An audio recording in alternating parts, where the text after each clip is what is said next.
Hey YouTube, and welcome back to Universe X. I said a lot of the times that I'm going to be doing so much content once we get the manga back, the anime back, as well as Sparking Zero. Well, we're diving into that. And today, I've got a huge theory about how Super Saiyan 4 could be canonized in Daima. Now, a lot of people have been saying that they want it to be, but I'm gonna give what I think to be lots of hints that we've gotten as early as the first episode, and I can't wait to bring you along on this ride. So with that being said, we're trying to reach our goal of 1,000 subscribers, and the watch hours are coming. We are so close to being monetized, so if you like the content, like the video, and if you love the content, maybe even think about subscribing, and like and share this so it can populate, because I want your thoughts on this theory. So let's go. How could they canonize Super Saiyan 4 into Dragon Ball Daima? So, to start it off, I think that when it comes to literary techniques, it's not often do we get a line so specific to be thrown away later. It does happen, and we feel pretty abandoned when it does happen in a plot. But usually when something is brought up, when they go out of their way to bring up something an author, it's going to come back later. Like the moment I heard about the Majin Buu being able to split apart Batars, it automatically made me feel like there's going to be another Batara fusion somewhere during this that's going to be split apart by the end of the series to kind of make sure that by the time we get to battle the gods, whoever needs to be defused is defused, or things like that. There are going to be some enemies that Geekdom has already kind of dived into spoiler wise that might be able to tear this apart. So we have things like that. But the line I wanted to throw in there that I think has multiple layers is the line about pointy ears. When they were rewatching the Buu saga, they were saying they were confused about how people could be so strong in the outer realm, or what we would call the mortal realm. And when they saw the Saiyans shooting energy blasts, shooting light from their hands, using magic, they asked, I think Degesu asked if they were Majin, if they were demon race, and Goma was like, no, because they have rounded ears, and he zoomed in on Vegeta's ear to show that it was rounded. Well, they at this point point out that everybody with pointed ears is originates from the demon realm, which includes Namekians. However, the part I wanted to go into is that the Ozaru have pointed ears. The Ozaru form, the monkey form that Saiyans pride themselves on, has pointy ears.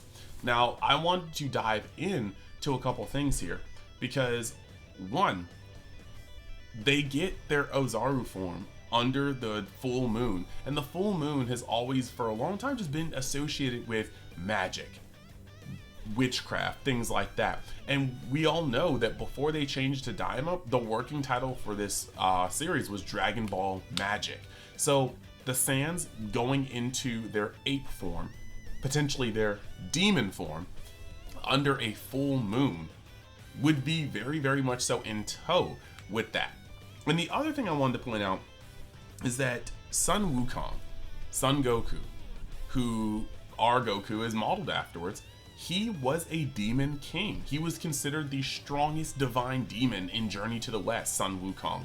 And so if Goku and Vegeta found out that Saiyans had ties to the demon realm, maybe forever ago they were originally at the demon realm, and maybe they escaped, and over years they didn't have ties to the demon realm, and so they regressed into more humanoid figures. Maybe they started to meet people in the mortal world and they procreated and they eventually became more humanoid in features.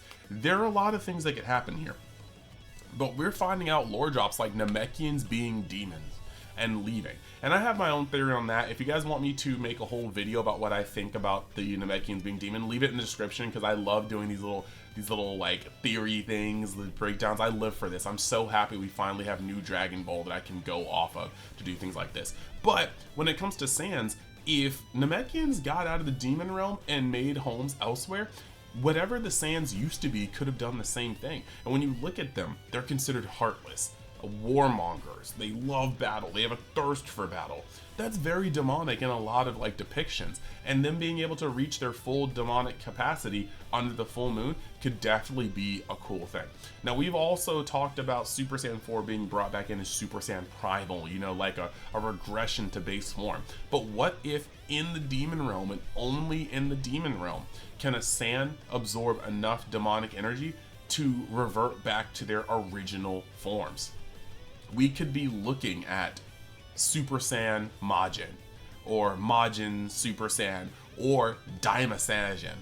Daima Saiyajin, evil Saiyans, that would be cool. We're looking at like even lore, how they talked about the Super Saiyan God ritual. Most Saiyans were evil, and then 5 righteous-hearted Saiyans made the ritual and made Super Saiyan God. They went away from their potential base instincts of, you know, looting, pillaging, fighting, and then they kind of became this righteous collective that made Super Saiyan God a divine being. So if they came from demon-esque, you know, origins, and then 5 good ones became a divine like God, that would also kind of be cool.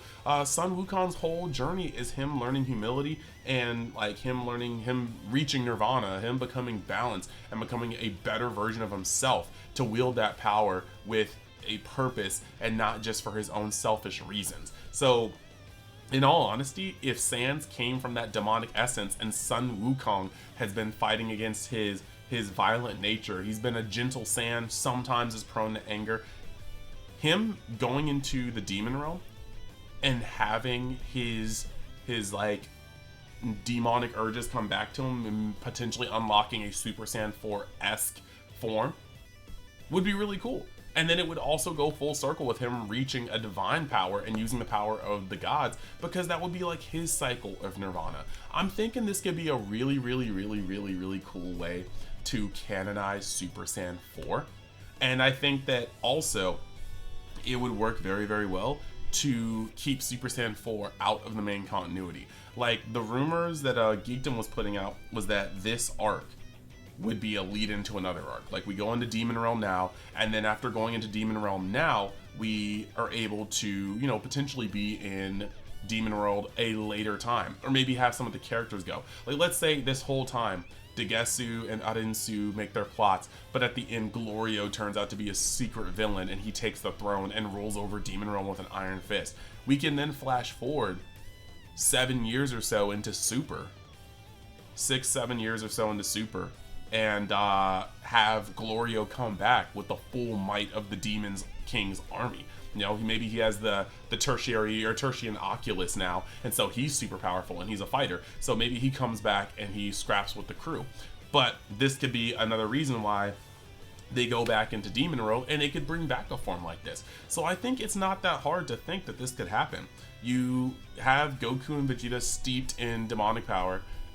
They have times where they can go back into their original Saiyan, Demon Saiyan forms. It could be Super Saiyan 4 with a slight change. You know, they still keep the red eyeliner, but give them pointy ears to show that it's like demon in nature.